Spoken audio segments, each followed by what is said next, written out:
నా దీన స్థితిని దేవుడు కనిపెడుతున్నాడు. ఏనాటికైనా నాకు విమోచన ఉంది. హల్లెలూయా. ఏ హృదయాలలో ఎలాంటి ఆశ ఉందో అది కనిపెడతాడు ఆయన. ఏనాటికైనా నా ప్రార్థన దేవుడు వింటాడు, జవాబిస్తాడు. ఏనాటికైనా నా హృదయ వాంఛ ఆయన తీరుస్తాడు. ఏనాటికైనా నాకు విడుదలిస్తాడు. ఏనాటికైనా నాకు జయమిస్తాడు. ఏనాటికైనా నా ప్రయత్నాన్ని ఆయన సఫలపరుస్తాడు. ఏనాటికైనా నేను వైఫల్యాలు ఎదుర్కొంటున్న పరిస్థితుల మీద నాకు తప్పనిసరిగా విజయాన్ని ఇస్తాడు. నా స్థితి ఎల్లప్పుడూ ఇలా ఉండదు, తప్పకుండా దాన్ని మార్చి చూపిస్తాడు నా దేవుడు. నాకైతే ఆశ ఉంది, విశ్వాసం ఉంది, ఆ నిరీక్షణ ఉంది. ఆ ఆశతోనే నేను బతుకుతున్నా అని ఏ హృదయాలైతే స్పందిస్తాయో అలాంటి హృదయాలను ఆయన అక్కడి నుండి పరిశీలిస్తాడు. మనం ఆశ పెట్టుకుంది మనుషుల మీద కాదు. ఏ నాటికైనా ఏ మనుషుడైనా వచ్చి నన్ను ఆదుకుంటాడు అన్నది కాదు మన ఆశ. మన సృష్టికర్త మీద మన ఆశ, మన ప్రభువు మీద మన ఆశ. మనం ఎదురు చూస్తుంది ఏ నరుడి కోసమో, ఏ ఎవడి దయాదాక్షిణ్యం కోసమో కాదు. మనం ఎదురు చూస్తుంది జీవము గల దేవుడైన యెహోవా కొరకు. నూతన బలం మనం పొందటం ఖాయం. క్రొత్త తైలం మన మీదికి రావటం ఖాయం. ఈ దరిద్రం మాత్రం వదిలిపోవట్లు ఉన్నాయి. ఏ దారి దొరకట్లా. ఏందో మనోళ్ళు ఎక్కువ శాతం అప్పులోళ్ళు కాబట్టి అప్పుల్ని బాగా గుర్తు చేసుకోవాల్సి వచ్చింది. అందుకు చెబుతున్నాను నేను. దేవునికి స్తోత్రం. అప్పులోళ్ళు చేతులు ఎత్తండి. ఇచ్చిన వాళ్ళు కాదు, అప్పులు తీసుకొచ్చుకున్న వాళ్ళు చేతులు ఎత్తండి. ఇదిగో మనం ఓపెన్గా ఉండాలి. చేతులు దించండి. దేవుడు దేవల నాకు అప్పులేం లేవన్న వాళ్ళు చేతులు ఎత్తండి. పాపం ఎంత దారుణం, ఎన్ని చేతులు లేచినాయో చూడు. అసలు దించండి. నాకు సమృద్ధిగా అప్పులు ఉన్నాయన్న వాళ్ళు చేతులు ఎత్తండి. ఎట్టగా సరిగా ఎత్తండి. అది అన్ని చేతులు లేవుతాను, నాకు తెలుసు. సంవత్సరాలుగా వాటి నుంచి బయటపడదామని కుస్తీ పట్టి ఒకదగక ఏమి హ్యాపీ న్యూ ఇయర్ అయ్యామా. అప్పులు పోయినాడు అబ్బాయి నాకు హ్యాపీ న్యూ ఇయర్. ఈ అప్పులు బాగున్నంత వరకు ప్రతి ఇయర్ నాకు అగసాట్లు మాడేది అని పాపం బాధపడేవాళ్ళు. ఇక ఈ జీవితం ఇంతే అని రాజీ పడ్డోళ్ళు, నిరాశ ఊబిలో దిగిపోయిన వాళ్ళు, నిరాశ అనే అంధకారంలో కూర్చున్నోళ్ళు. అప్పులోళ్ళు గొడవ, అప్పులోళ్ళుగా అదొక చీకటే నిరాశకి. భక్తి జీవితంలో ఒక మెట్టు దిగినోడు అతడు కూడా నిరాశకి వెళ్ళే అవకాశం ఉంది, చీకట్లోకి వెళ్ళే అవకాశం ఉంది. నేను పూర్వం దేవునితో ఉన్నట్టు ఇప్పుడు లేను, నా భక్తిలో మార్పు వచ్చింది, నేను దేవుణ్ణి అంతగా ప్రేమించట్లేదు, నేను అంతకు ముందులా దేవుణ్ణి ఆరాధించట్లేదు, సమీపించట్లేదు. మరి ఎవడి గోల వాడిది. భక్తుడి గొడవ భక్తుడిది. లోకంలో సమస్యలతో బాధపడి కోర్టు కేసు ఉంది, అది ఒకదగట్లా, లాయర్లు మోసం చేస్తున్నారు, నిరాశ. నాకు న్యాయం జరగదు, అయిపోయినట్టే. అట్లా ఎవరెవరు ఏ సమస్య చేత పీడించబడి దాని మీద విజయం పొందలేకున్నారో వారికి ఖచ్చితంగా నిరాశ ఎదురైంది. కష్టపడి చదివినోడికి ఉద్యోగం రాకపోతే నిరాశ. ఎందుకురా అట్లున్నా అంటే ఏం లేదు, బాగానే ఉన్నా, ఏమైంది, అరే వచ్చే నాటికి వచ్చేది లేరా ఉద్యోగం, ఎందుకు నువ్వు దాని గురించి అంతసేటు అంటే ఇప్పుడు ఏమైంది, నేనేమన్నాను, బాగానే ఉన్నాను, నాకే ఇబ్బంది ఏం లేదు, వచ్చిద్ది ఉద్యోగం, వచ్చిద్ది, తగలబడిద్ది. ఏందో అరే అలా ఉండవాగ్రా. ఎలా ఉండాలి? చెట్టు అంత ఎదిగి మళ్ళీ మీ దగ్గర చిల్లర అడుక్కోవాలా నేను? మిగిలిన వాళ్ళందరూ డబ్బు సంపాదిస్తుంటే నేను మీ చేతులు మీరు ఇచ్చే దానికోసం ఎదురు చూడాల్సి వచ్చింది నాకు. మరి నాకు బాధ ఉండదా? నా కాడికి దరిద్రులకు ఉద్యోగాలు వస్తున్నాయి, నాకు రావట్లా. అట్లా ఒక్కొక్కటి ఫీలింగ్స్ చెప్తున్నా నేను. కొంతమందికి ఉద్యోగాల విషయంలో నిరాశ, కొంతమందికి పిల్లలు పుట్టలేదని నిరాశ, కొంతమందికి పెళ్లి కావట్లేదని నిరాశ. అయిద్దిలేయ్యా, పెళ్ళి అయిద్దిలే, అయిద్ది బాగానే అవుతుంది, సంవత్సరం అవుతానే ఉంది, అయిద్దిలే అమ్మాయి, దేవుడు మంచి సంబంధం తీసుకో. తాత ఎత్తనాడుగా 30 ఏళ్ళు వచ్చినాయి, మంచి సంబంధం ఎత్తనాడు, నేను నిజంగానే ఒక ఇంటి దాన్ని. ఇట్లా శరీర సంబంధమైన విషయాల్లో నిరాశ, ఆత్మ సంబంధమైన విషయాల్లో నిరాశ. ఏందో నేను అలా ఉండకూడదు అనుకుంటా, ఆ తప్పు చేయకూడదు అనుకుంటా, నా కర్మ, నా దరిద్రం, మళ్ళా నేను అక్కడే వస్తున్నా, అక్కడే బెండ్ అవుతున్నా, అక్కడే తేడా పడుతున్నా, నాకు ఈ బతుకంతా ఈ శోధన తప్పేటట్లేదు, నేను జయం పొందేటట్లేదు, ఎంత ప్రయత్నించినా ఎంత పోరాడినా ఆ పాపాన్ని జయించలేకపోతున్నానని కొంతమందికి విసుగులో నిరాశ వచ్చింది. ఇలా నిరాశ అనే చీకట్లో కూర్చున్న వాళ్ళతో దేవుడు ఈరోజు మాట్లాడుతున్నాడు. లే, నీకు వెలుగు వచ్చింది, లే, నువ్వు తేజరిల్లే సమయం ఆసన్నమైంది. దేవుని వాక్యం అంటుంది, నిరాశపడే వారిని ఆయన ఆశ తీరుస్తానని చెప్పలా. ఆశగల ప్రాణమును ఆయన తృప్తిపరుస్తాడు, ఆశగల ప్రాణమును ఆయన తృప్తిపరుస్తాడు అని రాస్తుంది. 38 సంవత్సరాలు జబ్బుతో బాధపడుతూ కూడా శారీరకంగా బలహీనుడయ్యాడు, కానీ ఆశల విషయంలో మాత్రం బలహీనత లేదు. 38 ఏళ్ల తర్వాత యేసు ప్రభు వెళ్ళి, ఇదిగో నీవు స్వస్థపడగోరుచున్నావా అని అతన్ని అడిగితే, స్వస్థపడాలనే ఉందయ్యా, కానీ దూత నీళ్లు కదిలించినప్పుడు నన్ను నీళ్లలో వేసేదానికి నాకెవ్వడూ లేడు అన్నాడు. ఆశ్చర్యం. 38 ఏళ్ళైనా ఇంకా బాగుపడతాను అన్న అతని నిరీక్షణ, అతని విశ్వాసం, అతని గుండెల్లో ఉన్న ఆశ ప్రభువునే ఆశ్చర్యపరిచింది. సరే, నీకు నీళ్ళొద్దు, దోతొద్దు, లే, నేను చెప్తున్నాను, లేచి నీ పరుపెత్తుకున్నాడు అన్నాడు.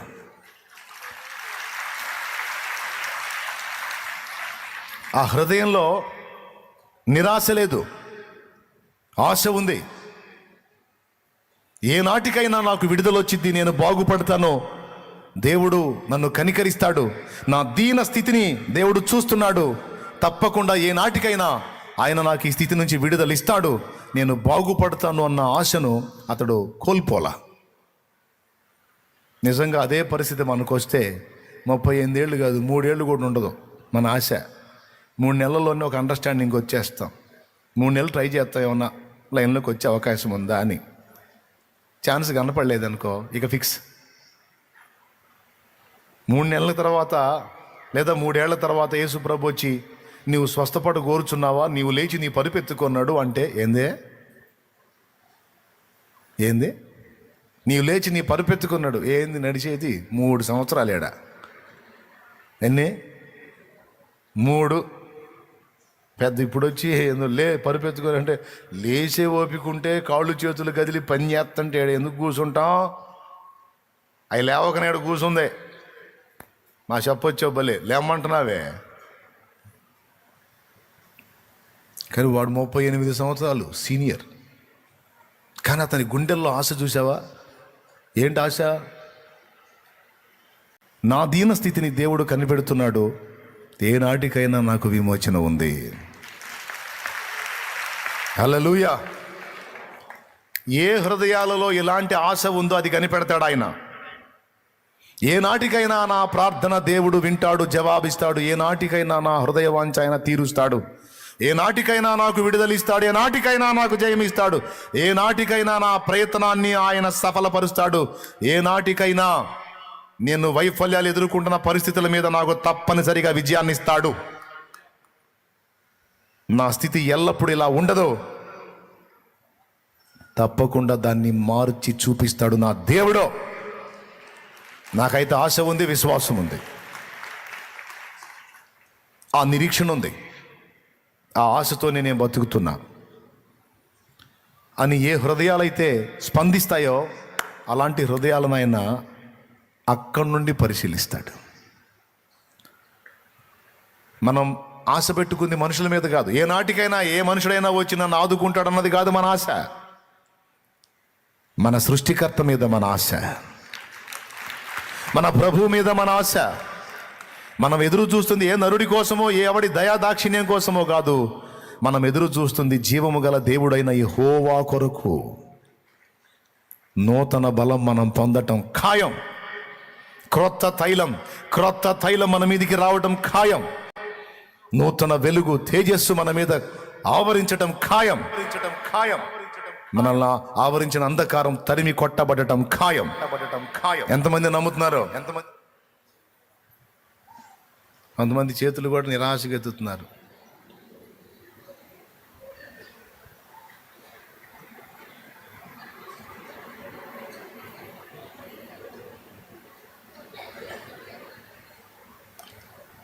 నేను ఆశించాను ఇప్పుడు ఇట్లా అంటారేమో అని.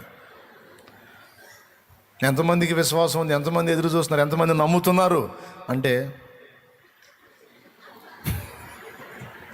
ఎప్పుడు మారుతారండి మీరు? కొత్త సంవత్సరంలో మారండి కాత. దేవునికి స్తోత్రం.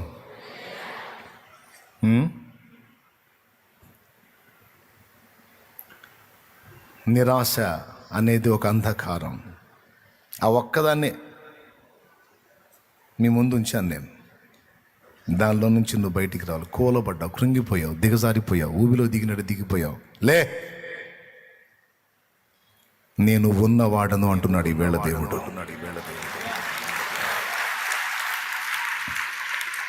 నేను ఉన్నవాడను అండ్ నీకు తోడై ఉన్నవాడను. నేను లేకపోతే నువ్వు కూర్చో నిరాశలో, నేనున్నాగా. అంటే ఈ రోజుకున్నావు, రేపటి తలపుతో నేడే కలతతో కృంగుట ఎందుకు, కలవరముందకు. రేపటి తలపుతో నేడే కలతతో కృంగుట ఎందుకు, కలవరముందకు.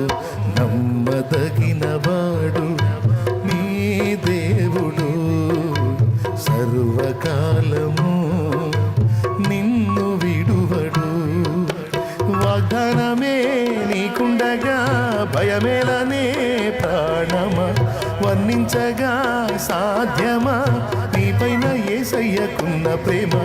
నిన్నే పిలచి తనలా మలచే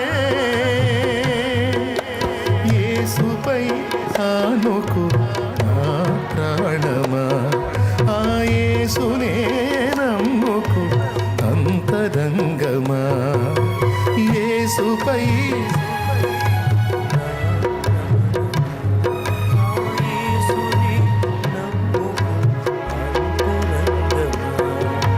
హృదయమా, హృదయమా, నా హృదయమా, యేసయ్య ప్రేమను గాంచుమా, యేసయ్య ప్రేమను గాంచుమా.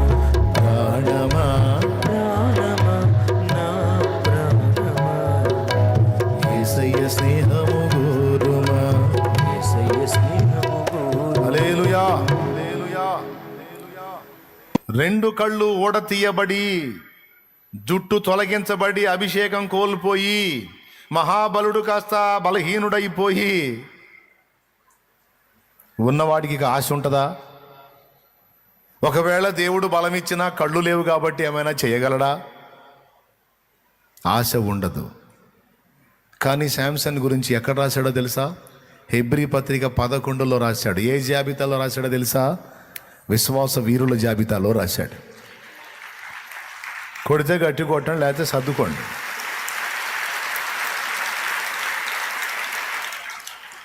సంసోను గురించి విశ్వాస వీరుల జాబితాలో రాశాడు హెబ్రీ పత్రిక 11లో. వాస్తవంగా శాంసన్ స్థితి చూస్తే, సంసోను పరిస్థితి చూస్తే ఎంత మాత్రం ఛాన్స్ లేదు అతను మళ్ళీ వాళ్ళని పోరాడి జయించడానికి. కానీ రెండు కళ్ళు లేవు. శారీరకంగా కళ్ళు గుడ్డివైనాయి, కానీ కళ్ళు కోల్పోయాడు, కానీ మనోనేత్రాలు మాత్రం అతనికి వెలిగించబడే ఉన్నాయి. అందులో అతడు దేవుని చూస్తున్నాడు మనోనేత్రాలతో. దేవుని బలం ఏంటో తెలుసు. ఏమనుకున్నాడు తెలుసా? దేవుణ్ణి, నేను బలహీనున్నయ్యాను, కానీ నువ్వు కాలేదుగా ప్రభువా. నాకు దారులు ముయ్యబడ్డాయి శత్రువుల్ని దెబ్బకొట్టడానికి, కానీ నీకు దారులు ముయ్యబడలేదుగా ప్రభువా. నేను బలహీనున్నయ్యాను బుద్ధిహీనమైన పనుల చేత, కానీ నువ్వు బలహీనుడు కాదుగా ప్రభువా. నాకు దారులు మూసుకుపోయాయి, కానీ నీకు దారులు లేకుండా లేవుగా. పడిపోయిన వారి మీద కూడా కృప చూపించే దేవా, ఏ ఉద్దేశంతో నన్ను నిర్మించావో, ఏ కారణం చేత నన్ను పుట్టించావో దాన్ని నెరవేర్చలేకపోయాను. నా టైం పాడు చేసుకున్నాను. నన్ను క్షమించి ఒక్క ఛాన్స్ నాకు ఇవ్వు ప్లీజ్. నాకు దారి లేదు, నీకు దారి ఉంది. నాకు కనబడట్లా, నీ కళ్ళు చూస్తున్నాయి. ప్లీజ్, నాకు నీ మీద ఆశ ఉంది. ఏదో ఒక దారి చూపిస్తావు, ఏదో ఒక అవకాశం ఇస్తావు. నా 2 కళ్ళు తీశారు, నా 2 కళ్ళ నిమిత్తం ఒక్కసారి ఫిలిస్తీన్ల మీద పగ తీర్చుకోవాలి, అంతే. ప్లీజ్ నా ఆశ తీర్చు. నాకు నిరాశ లేదు దేవా. కళ్ళు పోయినా, శక్తిహీనునైనా నాకు నిరాశ లేదు. ఎందుకంటే నువ్వున్నావు, నువ్వు దారి చూపిస్తావు. నిజంగా ఆశ్చర్యం. దేవాలయంలోకి తీసుకెళ్ళి వాళ్ళు దేవాలయం పెట్టుకున్నారులే, దాగోను గుడి. ఈ సంసోన్ను పట్టుకున్న వాళ్ళని అడుగుతున్నాడు, బాబు కళ్ళు కనబడట్లా, గుడ్డోడిని అయిపోయాను కదా. ఈ గుడి మొత్తానికి ఆధారంగా ఉన్న స్తంభం ఏదైతే, పెద్ద స్తంభం ఉందో, స్తంభం ఏదైతే ఉందో, స్తంభాలు అవి కేంద్ర స్తంభాలు కదయ్యా. మరి అందరూ ఇబ్బంది పడకుండా నన్ను చూడటానికి ఆ మధ్యలో కట్టేయండి నన్ను. ఈ గుడికి ఆధారమైన స్తంభాల దగ్గర తీసుకెళ్ళి నన్ను కట్టేయండి అని రిక్వెస్ట్ చేశాడు. అసలు నేరస్తుడిగా వాళ్ళు పరిగణించిన వాడి మాట వాళ్ళు వినొచ్చా? వింటారా? ఏంట్రా నువ్వు చెప్పిన దగ్గర కట్టేసేది, నోర్మై పడుస్తాం, నోరు మాట్లాడావంటే మళ్ళీ మేము ఎక్కడికో తీసుకెళ్తాం, ఎక్కడ కట్టేయాలో మాకు తెలుసు, నిన్ను ఎక్కడ ఉంచాలో మాకు తెలుసు, నోరు మొయ్ అనాలి వాళ్ళల్లా. వీడికి సాగు తెలివితేటలు వచ్చినాయి, వీడు కరెక్ట్గానే కోరాడు. గుడి మొత్తానికి ఆధారమైనటువంటి స్తంభాలు అంటే సెంటర్ పాయింట్లో ఉండే స్తంభాలు అక్కడ కట్టేసి అందరు కనపడతాడు, కరెక్ట్గా అని చెప్పాడు. సరేదా అక్కడ కట్టేస్తారా నిన్ను. వాళ్ళ బుద్ధి కొంచెం ప్రేరేపించాడు దేవుడు. సంసోను అడిగిన మాట వాళ్ళు వినేటట్టు జస్ట్ కొంచెం అంతే, బ్రెయిన్ కొంచెం లూజ్ చేశాడు అంతే, చెప్పిన పని చేశాడు ఆయన. గుడి మొత్తానికి ఆధారంగా ఉన్న స్తంభాల దగ్గర తీసుకెళ్ళి పెట్టారు ఆయన. అదే వాళ్ళ ఎఫెక్ట్ కారణమైంది. ఒక్కసారి ప్రార్థన చేశాడు, దేవా ఒక్క ఛాన్స్, ఒక్కసారి వెలిగించు నన్ను. మేకను మూయకమును ఒక్కసారి నీ కృపతో నన్ను బలపరచుమయ్యా. మునుపటి కంటే నాంతమందే ఉజ్వలముగా నన్ను మండించుమయ్యా. కరుణామయుండా కరుణామయుండా కరుణామయుండా కరుణామయుండా కరుణామయుండా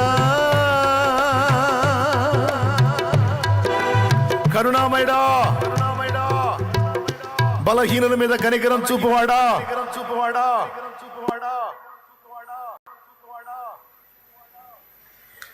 ఇప్పుడు నీ శక్తి నా మీదకి వచ్చుగాక. ఈ గుడి కూలిపోవును గాక. నా అలాగూ స్తంభాలు పట్టుకుని అలాగూ వంగాడు.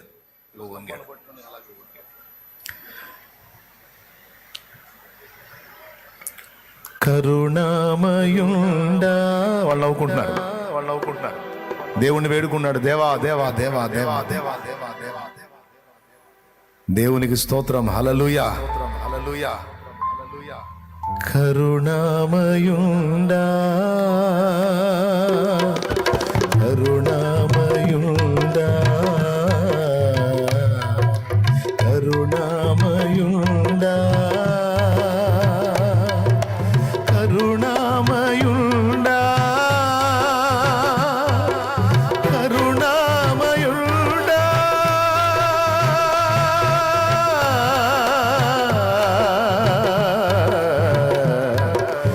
యేసయ్యా యేసయ్యా దేవా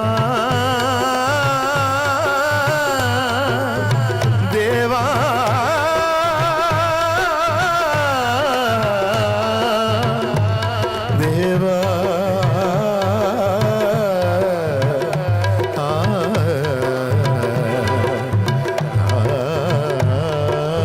ప్రార్థన చేస్తున్నాడు, దేవుని వేడుకుంటున్నాడు. ఆశ చావలా. నా దేవుడు బలవంతుడు, నా దేవుడు శక్తివంతుడు, నా దేవుడు సర్వశక్తుడు, ఎల్ షద్దాయ్, సైన్యములకు అధిపత్యగు యెహోవా, పరాక్రమశాలి, శత్రు వినాశనకారి, నా పక్షం వహించిన వాడు, రోషము గల నా దేవుడు. హల్లెలూయా, హల్లెలూయా, హల్లెలూయా, హల్లెలూయా, హల్లెలూయా.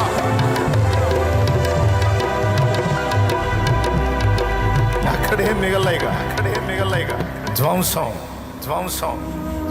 దేవునికి స్తోత్రం కలుగును గాక. ఏమీ మిగలేదు, ఇక అయిపోయింది మొత్తం. క్లోజ్. బలహీనులకు బలమిచ్చువాడు, గుండె చెదిరిన వారిని బాగు చేయువాడు మన దేవుడు. ఏ మనుషుల్లో ఎవరి దయా దాక్షిణ్యాలను అర్థించను. ఆయన కాళ్ళే పట్టుకున్నాడు, తన తప్పులు ఒప్పుకున్నాడు, తన పాపాలు ఒప్పుకున్నాడు, తన పొరపాట్లు ఒప్పుకున్నాడు. నేను చేశాను, బుద్ధిహీనమైన పనులు చేశాను, తప్పుడు ప్రవర్తనతో నా జీవితానికి ఉన్న కారణాన్ని గుర్తించలేకపోయా. నువ్వు ఇచ్చిన అవకాశాలు సద్వినియోగం చేసుకోలేదు. నీచున్నాయి, కానీ నా మీద నువ్వు కృప చూపుతా. నాకు ఆశ, నాకు అవకాశం ఇవ్వు, నాకు ఛాన్స్ ఇవ్వు, నాకు ఒక్క ఛాన్స్. సంసోను ప్రార్థన అక్కడ వినబడింది.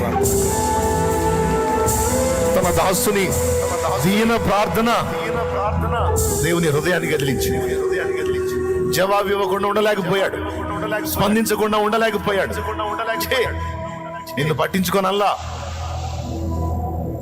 శాంసన్, నా కుమారుడా, ఇదిగో నీకు బలమిస్తున్నాను, ఓ విజయోస్తు.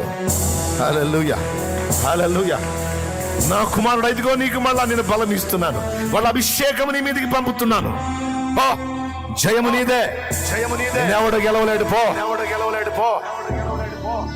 అంతే, ఒక దెబ్బతో మొత్తం అర్థం. నా తమ్ముడు, నిరాశగా దేవుడు ఈరోజు నీతో మాట్లాడుతున్నాడు. నిన్ను మళ్ళా అభిషేకిస్తున్నాను నిన్ను మళ్ళా అభిషేకిస్తున్నాను నేను. నూతనమైన శక్తిని, జీవమును, ఆరోగ్యమును, ఆయుష్ను, అభిషేకమును నీ మీదికి పంపుతున్నాను నేను. అయిందేదో అయింది, గడిచిందేదో గడిచిపోయింది, ఇక వాటిని ఎత్తొద్దు. నూతనంగా మొదలుపెట్టు నువ్వు కార్యాలని. నూతనంగా మొదలుపెట్టు, క్రొత్త ఆశలతో మొదలుపెట్టు. అవన్నీ నా మీద నువ్వు పెట్టుకున్న ఆశలు కనుక అవి నిరాశలు కావు. ఖచ్చితంగా నేను నెరవేర్చువాడనని దేవుడి రోజులతో మాట ఇస్తున్నాడు ఆయన. నువ్వు చీకట్లో కూర్చోవాల్సిన అవసరం లేదు, నిరాశలో దిగిపోవాల్సిన అవసరం లేదు, అంధకారంలో కూర్చోవాల్సిన అవసరం లేదు. నీకు నేను వెలుగు పంపుతున్నాను. నువ్వు వెలగాలి ఒక వెలుగు. నువ్వు వెలగాలి నా కుమారుడా ఒక వెలుగు. నువ్వు వెలగాలి నా కుమారి ఒక వెలుగు. నీ వెలుగులో అనేక మంది తమ బ్రతుకులు బాగు చేసుకోవాలి. జీవవాక్యమును చేతబట్టి లోకములో జ్యోతివై ప్రకాశించాలి. సత్యవాక్యాన్ని చేతబట్టి నా కుమారి లోకముందు ఒక జ్యోతివై వెలగాలి. నా కోరిక అది, నా ఆశ అది. నీ దేవుడు తన హృదయ వాంఛను వెల్లడి చేస్తున్నాడు. బిడ్డలారా, ఇది మీకే కాదు, నాకు కూడా. ఈ వాక్కుని ఎవరు స్వతంత్రించుకుంటారు? అంధకారంలోంచి ఎవరు బయటికి రావాలనుకుంటున్నారు? ఆయన కాళ్లే పట్టుకుందాం, ఆయన పాదాలే పట్టుకుందాం. కరుణామయుడా, నన్ను కనికరించు, మళ్ళొక్కసారి నన్ను బలపరచు, మళ్ళొక్కసారి నాకు అవకాశం ఇవ్వు. నేను నిలబడాలి, నీ పరిశుద్ధాత్మతో నన్ను నింపు. నేను నిలబడాలి, నేను గెలవాలి, నేను సాధించాలి. లే, కూర్చున్నది చాలు. కూర్చున్నోడిని, నిద్రపోయేవాడిని ఇద్దరిని లెమ్ము అనే పదం వాడతాం. నీకు వెలుగు వచ్చినది లెమ్ము అనే పదం దేవుడు వాడాడు అంటే అక్కడ రెండు అర్థం కావాలన్నాను. ఒకటి, ఆయన ఎవరికి చెప్తున్నాడో ఆ వ్యక్తి లేదా ఆ వ్యక్తులు పరుండన్నా ఉండాలి లేదా కూర్చొనన్నా ఉండాలి. కారణం ఏమిటి అంటే నీకు వెలుగు వచ్చింది, ఇప్పుడు వెలుగు వచ్చింది అంటున్నాడంటే అంతకుముందు ఏముంది? అది పగలున్నంత వరకు మనం పని చేయగలం, రాత్రి వస్తుంది అప్పుడు ఎవడు పని చేయలేడు, ఏమీ చేయలేడు. అందుకే పగలు 12 గంటలు ఉన్నవి, పగలున్నంత వరకు మనం పని చేయాలనే మాట వాడాడు. అంటే ఇక్కడ చీకటి ఆవరించింది. ఆ చీకటి దెబ్బకి ఈ వ్యక్తి నిద్రమత్తులోకో లేకపోతే ఏమీ చేయలేనటువంటి నిస్సహాయ స్థితిలోకి వెళ్ళిపోయి ఆడ కూలబడిపోయాడు. ఆ స్థితిలో ఉన్న వ్యక్తిని దేవుడు దర్శించి అంటున్నాడు, అంధకారం ఆవరించిందని ఉన్న చోటనే ఉండిపోయావు, కదలకుండా ఆగిపోయావు. ఇదిగో నీకు వెలుగు వచ్చింది, లే. ఇక నువ్వు వెలుగు వచ్చిన తర్వాత నువ్వు అలా కూర్చొని అలా పరుండి ఉండటానికి లేదు. వెలుగు లేనప్పుడు, అంధకారంలో నువ్వు ఉన్నప్పుడు, చీకట్లో ఉన్నప్పుడు ఏం చేయలేవు కాబట్టి నువ్వు కూర్చున్నావు, కూలబడ్డావు, పరుండావు. అయితే నిన్ను అదే స్థితిలో ఉంచటం నాకు ఇష్టం లేదు. ఆ స్థితిలో నుంచి నిన్ను పైకి లేవనెత్తాలని నేను ఆశపడుతున్నాను. అంధకారంలో అచేతనంగా నువ్వు పడుండవు నాకు ఇష్టం లేదు. నీ మీదికి నా వెలుగును పంపుతున్నాను, ఆ వెలుగు చేత నీవు తేజరిల్లాలని నేను కోరుకుంటున్నాను. సో అంధకారంలో నుంచి వెలుపటికి, కూర్చున్న స్థితిలో నుంచి లేదా పరుండ స్థితిలో నుంచి పైకి లేచి, మూడవది ఏం చేయాలని చెప్తున్నాడు? తేజరిల్లు. తేజరిల్లటం అంటే ప్రకాశించమంటున్నాడు, ఒక వెలుగు వెలగమంటున్నాడు. అప్పుడప్పుడు లోకస్తులు ఈ మాట మాట్లాడతారు, అబ్బో ఆయన మామూలుగా వెలగల, ఒక వెలుగు వెలిగినోడు అంటారు. వెలుగు వెలిగినోడు ఏందండి? ఏమన్నా కరెంటు పెట్టి లైట్లు పెట్టారింది? ఒక వెలుగు వెలిగినోడు ఏంది? అసలు వెలగటం అంటే ఏంటి? తేజరిల్లటం అంటే ఏంటి? వినండి, ఒక్క ముక్కలో చెప్తాను సింపుల్గా. దావీదున్నాడు, తన తరము వారందరికీ కూడా ఒక వెలుగు వెలిగి వారందరికీ దీపమై దేవుణ్ణి సన్నుతించడానికి, సేవించడానికి త్రోవ చూపినటువంటి వ్యక్తి దావీదు. ఒక వెలుగు వెలిగాడు అన్న మాటకి తగినటువంటి వ్యక్తి దావీదు. ఎందుకంటే ఇశ్రాయేలు జనాంగమే అన్నారు, ఒక యుద్ధంలో దావీదు సొమ్మసిల్లినప్పుడు ఇష్బీ బెనోబా అనేవాడు దావీదుని ఈట తీసుకొని అటాక్ చేస్తాడు. ఆ టైంలో అభిషై రాజును ఆదుకొని వానిని కొట్టి హతం చేస్తాడు. ఆ తర్వాత యుద్ధం అయిపోయిన తర్వాత ఇశ్రాయేలు జనాంగం అంటారు, సైన్యం, మాకు దీపము వంటి వాడవైన నీవు యుద్ధమునకు రావద్దు, నువ్వు రిలాక్స్ అవు, మేం పోరాడతాం, కానీ మాకు నువ్వు యుద్ధం చేయాల్సిన అవసరం లేదు, నువ్వు మాత్రం మాకు ఉండాలి, ఎందుకంటే మాకు దీపము నువ్వు, మాకు దీపం నువ్వు. అవసరమైతే నువ్వు మోయాల్సిన బరువు, బాధ్యతలు, ఆ భారాలన్నీ మేము మోస్తాం. నువ్వు తేడా పడ్డావంటే, నువ్వు మరుగైపోయావంటే మేము అంధకారంలో కూర్చుంటాం. మాకు దీపం వంటి వాడు అంటే అర్థం ఏంటి? మేము ఎటు పోవాలో, ఏం చేయాలో, ఎలా నడవాలో మాకు త్రోవ చూపేది నువ్వే.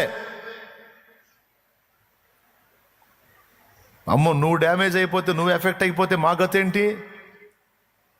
మమ్మల్ని దేవునిలోకి నడిపించేది ఎవరు? పాపము, శాపము, అంధకారం నిండిన ఈ లోకంలో జీవము గల దేవుని వైపుకు మమ్మల్ని తిప్పేదెవరు?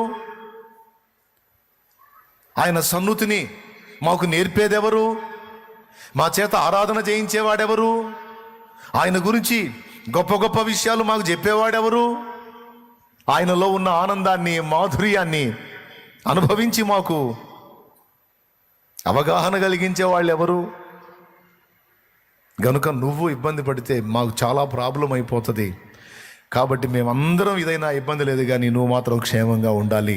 రాజా, నీవు యుద్ధమునకు రావద్దు, నీవు మాకు దీపము వంటి వాడవు అని ఇశ్రాయేలు సమాజము ఆయనను గూర్చి అన్న మాట బైబిల్లో రాసుంది. అంటే దావీదు ఒక వ్యక్తి, కానీ ఒక సమాజం మొత్తానికి, ఒక జనాంగం మొత్తానికి కూడా ఆయన దీపము అన్నారు. అంటే ఆయన జీవితంలోంచి, ఆయన భక్తిలోంచి, ఆత్మీయతలో నుంచి వీళ్ళు చాలా నేర్చుకుంటున్నారు. వాళ్ళ జీవితాలు దిద్దుకోవటానికి, వాళ్ళు కూడా దావీదు వలె దేవుని ప్రేమించడానికి, వాళ్ళు కూడా దావీదు వలె దేవుని ఆరాధించడానికి, వాళ్ళు కూడా దావీదు వలె లోకాన్ని విసర్జించి దేవుని ప్రసన్నతను, దేవుని మహిమను, దేవుని సన్నిధిని వెతకడానికి, వారు కూడా దావీదు వలె పరాక్రమశాలులుగా ఉండటానికి, వారు కూడా దావీదు వలె రోషము కలిగి ఉండటానికి వాళ్ళు ఒక దిక్సూచిలాగా, ఒక దీపంలాగా, ఒక కాంతి పుంజంలాగా పెట్టుకున్నారు దావీదుని. దేవుడే దావీదును అలా వెలిగించాడు. ఈరోజు మనకు ముందు తరాల్లో కొంతమంది భక్తులు, ప్రస్తుత తరంలో కొంతమంది భక్తులు వాళ్ళని చూసి మనం దేవుణ్ణి ప్రేమించి, సేవించి, లోకాన్ని విసర్జించి పరలోకాన్ని హత్తుకోవడానికి వెలుగుగా ఉన్నారు కొంతమంది భక్తులు. వాళ్ళ ఉపదేశంలో, వాళ్ళ జీవన విధానంలో, వాళ్ళ భక్తిలో, ఆత్మీయతలో, పరలోకాకర్షణలో వాళ్ళున్న విధానాన్ని చూసి మనం కూడా ఆ వెలుగులో నడుస్తున్నాం. దేవునికి స్తోత్రం, హల్లెలూయా. ఇప్పుడు మనకు ముందుండి మనకు మాదిరి చూపించిన వాళ్ళంతా ఎవరు? వెలుగుతున్నటువంటి వ్యక్తులు, వెలిగినటువంటి వ్యక్తులు, దేవుని చేత వెలిగించబడి తేజరిల్లినటువంటి వ్యక్తులు. దేవుడు ఈరోజు మనందరితో వాగ్దాన రూపంగా మాట్లాడుతున్నాడు. ఏంటంటే, నీకు వెలుగు వచ్చింది అనే మాట మాట్లాడుతున్నాడు. దీన్ని నువ్వు నమ్మితే స్వతంత్రించుకుంటావు. నీకు వెలుగు వచ్చింది అంటున్నాడు. ఇప్పుడు వచ్చింది అంటే తడవలాడావో చెప్తున్నాడు ఆయన. అయితే ఇప్పుడు అంటున్నాడు, ఇక నీకు అంధకారం ఉండదు, నీకు వెలుగు వచ్చింది. ఇక నువ్వు కూర్చున్న స్థానే కూర్చోకూడదు, నువ్వు లేవాలి. లేచి ఏం చేయాలి? ఒక వెలుగు వెలగాలి, తేజరిల్లాలి. నీ వెలుగులో అనేకులు తమ జీవితాలను దిద్దుకోవాలి. నైట్ టైం మనం అక్కడక్కడ తిరిగి ఎక్కడ ఏం పూసుకున్నామో మనకు అర్థం కాదు. మనం ఏదన్నా కలర్ వేసుకుంటే మనకు రాత్రి వేళ చీకట్లో కనపడ్డ కలరు ఒక రకంగా ఉంటుంది, తెల్లారిన తర్వాత చూస్తే అది ఇంకో రకంగా ఉంటుంది. రాత్రి వేళ మనం అన్ని సవ్యంగా చక్కగా చేయలేం. కొంత కనపడి కనపడక గందరగోళంగా ఉంటాం. చక్కగా క్రమంగా కరెక్ట్గా మనం చేయాలి అంటే మనకి తేజస్సుతో నిండిన వెలుగు అవసరం. అది సూర్యోదయం జరిగినప్పుడు ఆ సూర్యుని యొక్క కాంతిలో, ఓరి నాయన ఇదేంది ఇట్లా పూసుకున్నానేది నేను, ఈ రాత్రి కనపడలా నాకు, ఓరి నాయన చాలా చోట్ల అయిందిగా ఈ పెయింట్ అంతా అని పోయి అప్పుడు కడుక్కుంటాడు. నైట్ వేసిన కలర్ ఏదో బాగున్నట్టు కనపడింది, రాత్రి ఏదో ఆకర్షణీయంగా ఇప్పుడు చూస్తేనే వెలగలో పోయింది, ఓరి నాయన ఇదేంది ఎట్లా ఉంది అని అప్పుడు మళ్ళీ దిద్దుబాటు చేసుకుంటాడు. ఆ సూర్యుని యొక్క వెలుగులో మన కార్యాలన్నీ కూడా చక్కబెట్టుకుంటాం. రాత్రి వేళలో తడబడి పొరపడ్డ విషయాలన్నిటినీ కూడా వెలుగులో చక్కదిద్దుకుంటాం. మనకు కూడా ఒకరోజు నీతి సూర్య ప్రకాశం జరిగింది. అది యేసు ప్రభు మనకు తనను తాను బయలుపరుచుకొనుట. 2002లో నీతి సూర్యుని యొక్క ప్రకాశము, తేజస్సును నేను అనుభవించాను. ఆయన తను తాను నాకు బయలుపరుచుకున్నప్పుడు యేసు ప్రభుని చూసి, ఆయనను గూర్చి చదివి నా బ్రతుకు నేను చూసుకున్నప్పుడు నేను ఎంత దయనీయమైన స్థితిలో ఉన్నానో నాకు అర్థమైంది. ఎంత రోతలో ఉన్నానో, ఎంత పొరపాటులో ఉన్నానో, ఎంత అజ్ఞానాంధకారంలో ఉన్నానో నాకు అర్థమైంది. ఆ నీతి సూర్యుని యొక్క ఆ తేజస్సులో నా బ్రతుకుని సరిదిద్దుకోవటం మొదలుపెట్టాను. దేవునికి స్తోత్రం. ఇప్పుడు దేవుడు మనతో అంటున్న మాట ఏమిటంటే, ఆ నీతి సూర్యుని యొక్క ముఖ కాంతిలో మీ బ్రతుకులు మీరు చక్కదిద్దుకున్నారు. ఇప్పుడు మీరందరూ ఆయన సంబంధులయ్యారు. ఇప్పుడు మీరు ఆయన వలె వెలగవలసి ఉన్నది. మీరు కూడా ఆయన వలె తేజరిల్లవలసి ఉన్నది. ఎందుకంటే ఇక మీ వెలుగులో, మీ తేజస్సులో, మీ కాంతిలో మీ సమాజము, మిగిలిన లోకం తమ బ్రతుకుల్ని చక్కదిద్దుకోవాల్సి ఉంది. దానికోసం నేను మిమ్మల్ని వెలిగిస్తున్నాను అని ఆయన మాట్లాడుతున్నాడు. హల్లెలూయా. నీకు వెలుగు వచ్చింది అని ముందు మాట్లాడాడు. నువ్వు ఏ స్థితిలో కూలబడిపోయావో, కృంగిపోయావో, కూర్చుండిపోయావో ఆ స్థితిలో నుంచి ఇక నువ్వు లేవాల్సి ఉంది అనే మాట దేవుడు ఈరోజు మనకు వాగ్దాన రూపంగా ఇస్తున్నాడు. రెండో మాట ఏమంటే, నీవు తేజరిల్లాలి. గుర్తుపెట్టుకో, నువ్వు చీకటివి కాదు, చీకటిలో ఉండే వ్యక్తివి కాదు. మీరు హైదరాబాద్ జూ పార్క్ పోయినప్పుడు తప్పకుండా ఒకటి చూడాలి మీరు. అక్కడ ఒక టైటిల్ రాసి ఉంటుంది, నిశాచర జంతువులు అని. ఎవరన్నా చూసారా? నిశాచర జంతువులు అనే టైటిల్తో ఒక గుహ లాంటిది క్రియేట్ చేశారు. అందులోకి పోతే అంతా చీకటే. పగటి వేళ సంచరించే జంతువులన్నీ బయట ఉంచుతాడు. నిశాచర జంతువులు అంటే నిశీధి, చీకటి. చెర, చరించుట అంటే సంచరించుట. నిశాచర అంటే చీకట్లో బ్రతికే జీవులు, చీకట్లో సంచరించే జీవులని ఒక బోర్డు పెట్టి, అందులో పగటి వేళ కూడా అందులోకి మనం పోయామంటే గుహలోకి పోయినట్టు అంతా డార్క్ అనమాట. లైట్ వేసుకొని పోవాలి, అది ఏం కనపడదు. అందులో పోయి చూస్తే అందులో కొన్ని జంతువులు ఉంటాయి, గొడ్ల గోపలు ఉంటాయి. రెండవది ముళ్ళ పందులు ఉంటాయి, ఏదు పందులు అంటారు, ముళ్ళ పందులు ఉంటాయి. తర్వాత మరికొన్ని పిల్లులు ఉంటాయి. పిల్లులు, ఒక రకమైన పిల్లులు ఉంటాయి, అవి నైట్లో తిరుగుతాయి. రాత్రి వేళ గబ్బిలాలు ఉంటాయి. మళ్ళీ నైట్ టైం సంచరించేటువంటి జీవులై. నువ్వు నిశాచర జీవివి కాదు. దేవునికి స్తోత్రం. నువ్వు చీకట్లో రాత్రుల్లో బతికే వ్యక్తివి కాదు. నువ్వు దేవుని చేత వెలిగించబడిన వ్యక్తివి. దేవుని వెలుగు అందుకున్న వ్యక్తివి. నువ్వు నిశాచర జంతువు కాదు. పట్టపగలు తేజస్సులో జీవించే వ్యక్తివి నువ్వు. భక్తుడు పాడాడు, నీతి సూర్యుడు ఉదయించు వేళ ఇలలో ఆనందమే, సూర్యోదయము కోసమే నే వేచియున్నాను.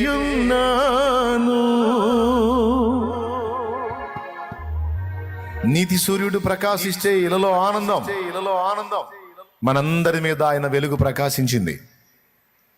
ఆయన అంటున్నాడు, చీకట్లో అంధకారంలో కూర్చున్నది జాలిగా రా బయటికి అంటున్నాడు. ఇకలే, ఇంతకీ ఏ చీకట్లో కూర్చున్నాం మనం? కొన్ని రకాల చీకట్లు చెప్తా వినండి. నిరాశ అనేది ఒక చీకటి. కొంతమందికి ఎంత ఛార్జింగ్ అన్నా ఇవ్వు, కొంతమందికి ఎంత ఛార్జింగ్ అన్నా ఇవ్వు. ఛార్జింగ్ ఇచ్చినంతసేపు అంటుంటారు. ఛార్జింగ్ మనం ఇవ్వటం అయిపోయిన తర్వాత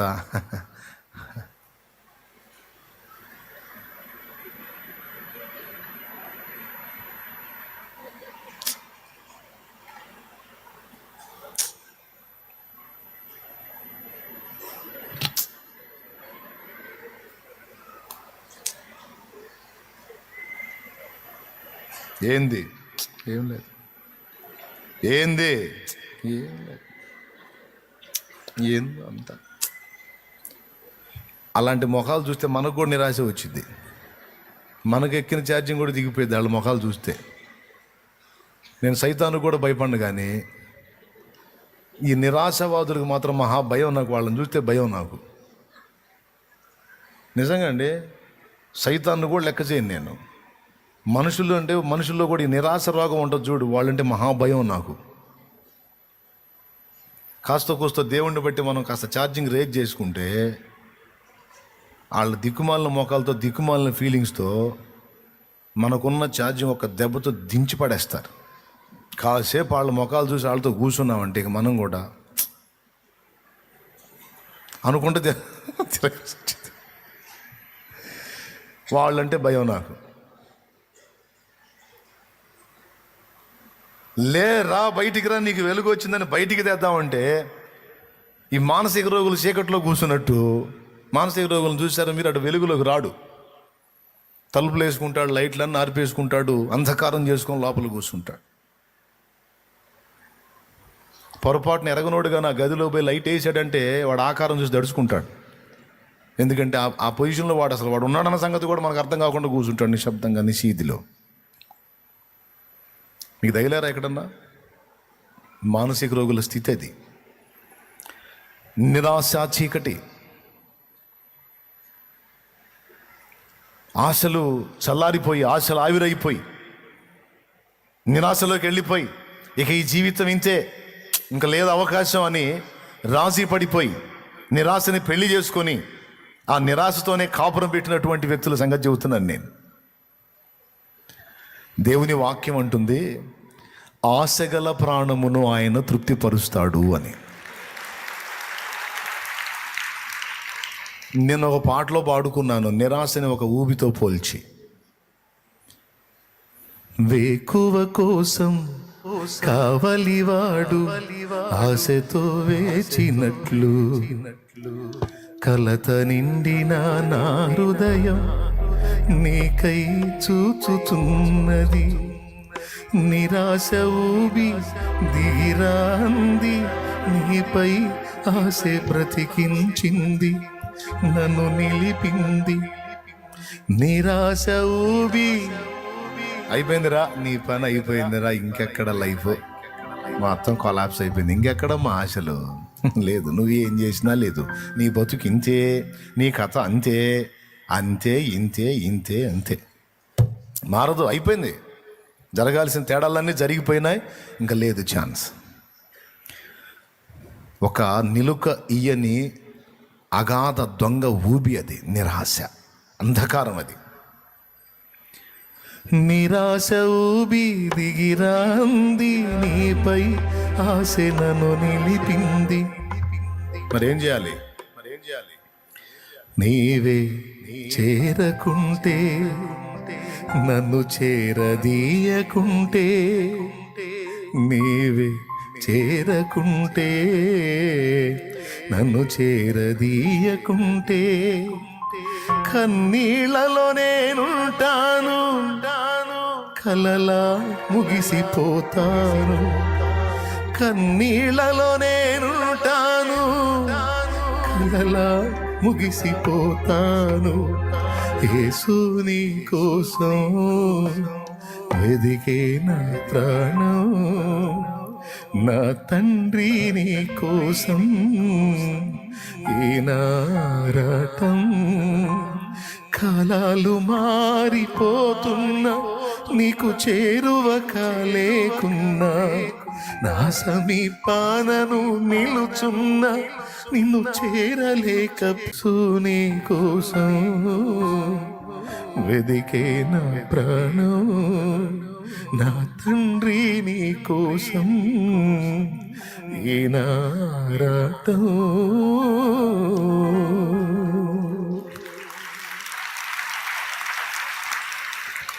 ఈ నిరాశ దెబ్బ తగిలి గాయపడ్డవాళ్ళలో నేను ఒకడిని. కొన్నిసార్లు అసలు కారణమే ఉండదు, అంతా బాగానే ఉంటుంది, కానీ ఎందుకు వచ్చిందో అర్థం కాదు నిరాశ. ఎక్కడో దిగిపోతున్నట్టు, ఏదో అయిపోతున్నట్టు. మీకుందా ఈ లక్షణం? హోమియో తత్వశాస్త్రంలో అదొక వ్యాధి. స్తోత్రం. కొంచెం హోమియో పుస్తకాలు చదువుతాలే నేను. ఈ శూన్యంలోకి దిగజారిపోవటం, ఈ నిరాశలో కృంగుబాటులోకి వెళ్ళిపోవటం హోమియో తత్వంలో ఒక జబ్బు, అది ఒక రోగం. దానికి కూడా మందులు రాసి పెట్టారు వాళ్ళు. మనం ఆ మందులేం మింగాల్సిన అవసరం లేదులే, కానీ మనకు ఒక మందు ఉంది, అది దేవుని యందలి విశ్వాసము. నాకు అర్థమైంది, దాదాపు 10,000 మంది ఆత్మలు రక్షించబడి ఒక 8,000 నుంచి 10,000 మంది సంఘం. అంత సంఘానికి కాపరి. సహజంగా సాధారణంగా చిన్న చిన్న పరిచర్యలు, కొద్దిమంది ఆత్మలతో ఉన్న సంఘాల సేవకులు నన్ను చూసినప్పుడు చాలేమన్నా సూపర్ రా బా, ఎన్ని ఆత్మల రక్షణలో నడిపించాడు, అసలు పరిచర్య మామూలుగా బయట నుంచి చూసేవాడికి మామూలుగా ఉండదు. మన పరిచర్య కొంతమంది వ్యక్తులకు ఒక స్వప్నం, కానీ నాకు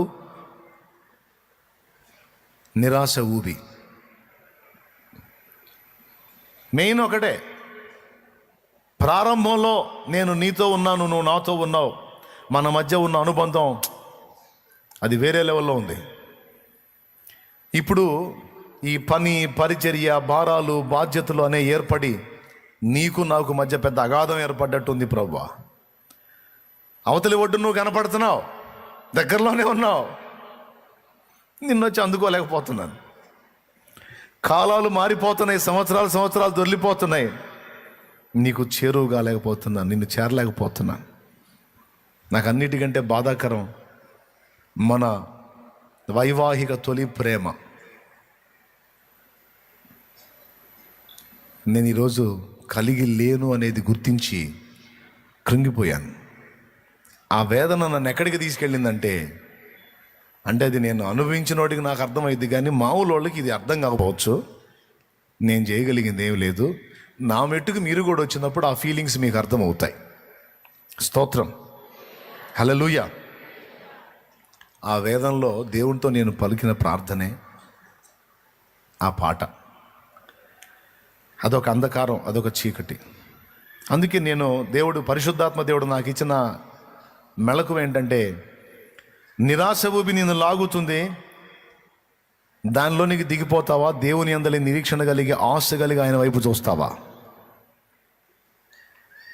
అప్పుడు మళ్ళీ 2వ చరణంలో పాడుకున్నా, తొలకరి కోసం భూతలమంతా ఆశతో ఆశతో ఆశతో. ఫస్ట్ దానిలో నిరాశ టచ్ అయింది, రెండో దానిలో మళ్ళీ ఆశలు చిగురింపజేశాడు. తొలకరి జల్లులు ఎప్పుడు కురుస్తాయి? ఎండాకాలం అయిపోయిన తర్వాత తొలకరి జల్లులు వస్తాయి. ఎండాకాలం ఎండకి ఎండి ఎండి ఎండి ఎండి భూతాపం. ఎండాకాలం అయిపోయిన తర్వాత తొలకరి జల్లు పడ్డప్పుడు ఎవరైనా భూమి యొక్క వాసన చూసారా? తొలకరి జల్లు నేల మీద పడ్డప్పుడు స్మెల్ వచ్చింది. ఎంతమందికి అది బాగా అనిపిస్తుందండి? అందరికీ బాగా అనిపిస్తుందా? అదొక రకమైన స్మెల్ వచ్చింది కదా. ఎందుకని అది మనకు బాగా అనిపించింది? ఆ మట్టి వాసన ఎందుకు మనకు అంత బాగా అనిపించింది అంటే, మనం కూడా మట్టే కాబట్టి. దేవునికి స్తోత్రం కలుగును గాక, హల్లెలూయా.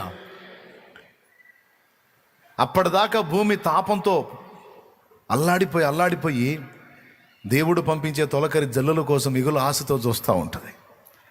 ఆ తొలకరి చినుకులు ఆ నేల మీద పడ్డప్పుడు ఆ నేల స్పందించే స్పందన,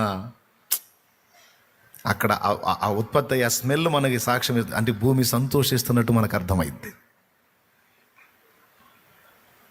అంటే ఏ చినుకుల కోసం భూమి ఆశగా ఎదురు చూసిందో, ఆ చినుకులు దాని మీద పడ్డప్పుడు దానిలో వచ్చేటువంటి స్పందన ప్రకృతిలో ఉన్న మనందరికీ కూడా ఆనందంగా అనిపిస్తుంది. నీటి స్పర్శ కోసం, తొలకరి జల్లుల స్పర్శ కోసం భూమి తపించినట్టు, తాపముతో ఎదురు చూసినట్టు నా గుండె నీ కోసం, నీ స్పర్శ కోసం ఎదురు చూస్తుంది ఆశతో.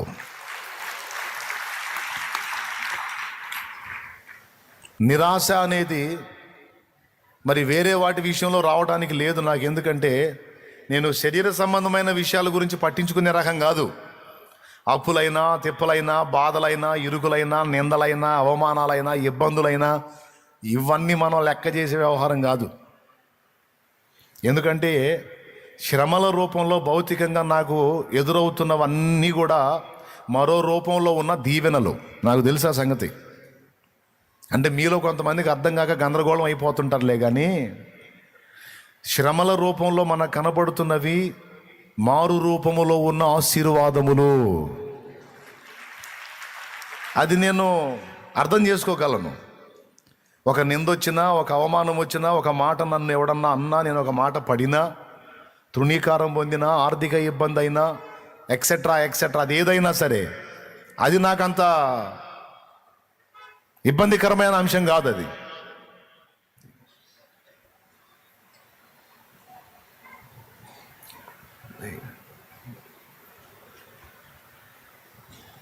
నాకెళ్ళి చూడండి, వాళ్ళకి అర్థమైంది, వాళ్ళు వెళ్తున్నారు. నాకెళ్ళి చూడండి.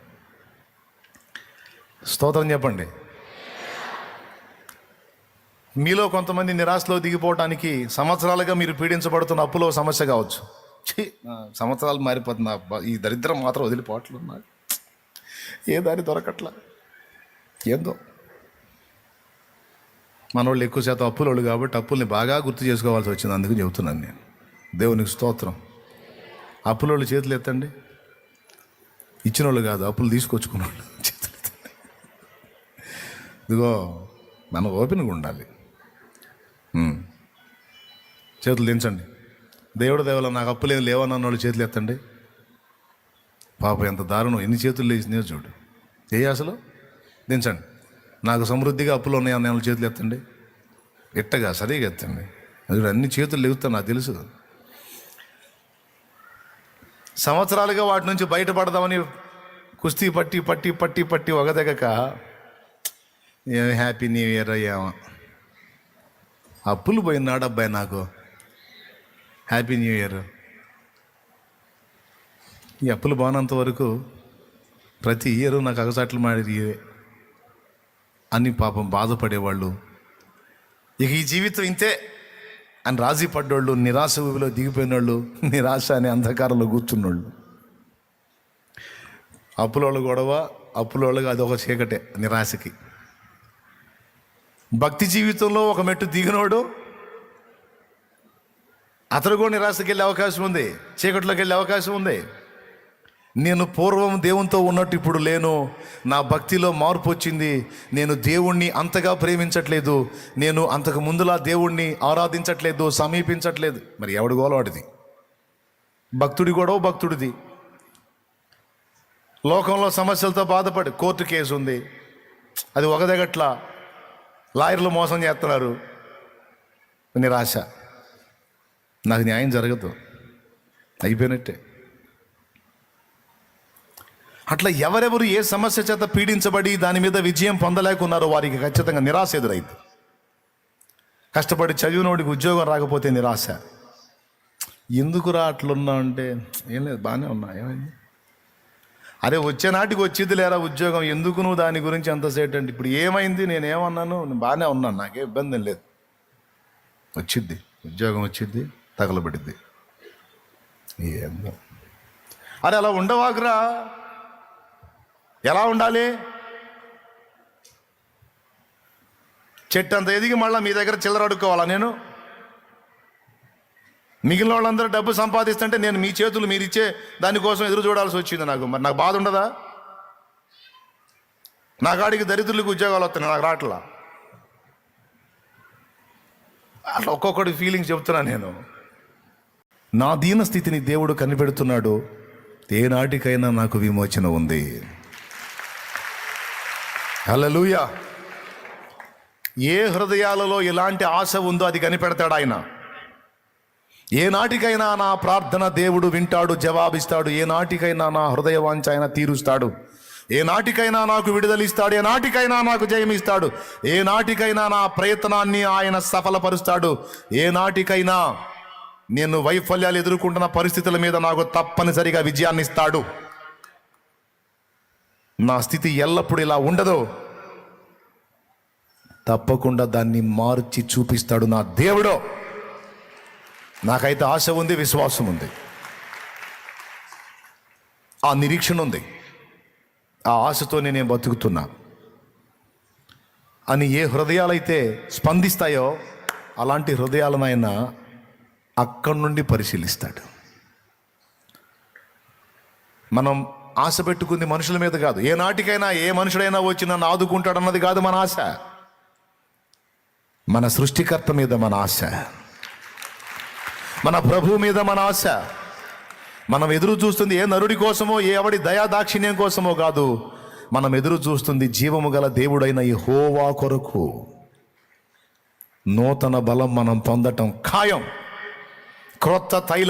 క్రొత్త తైలం మన మీదికి రావటం ఖాయం.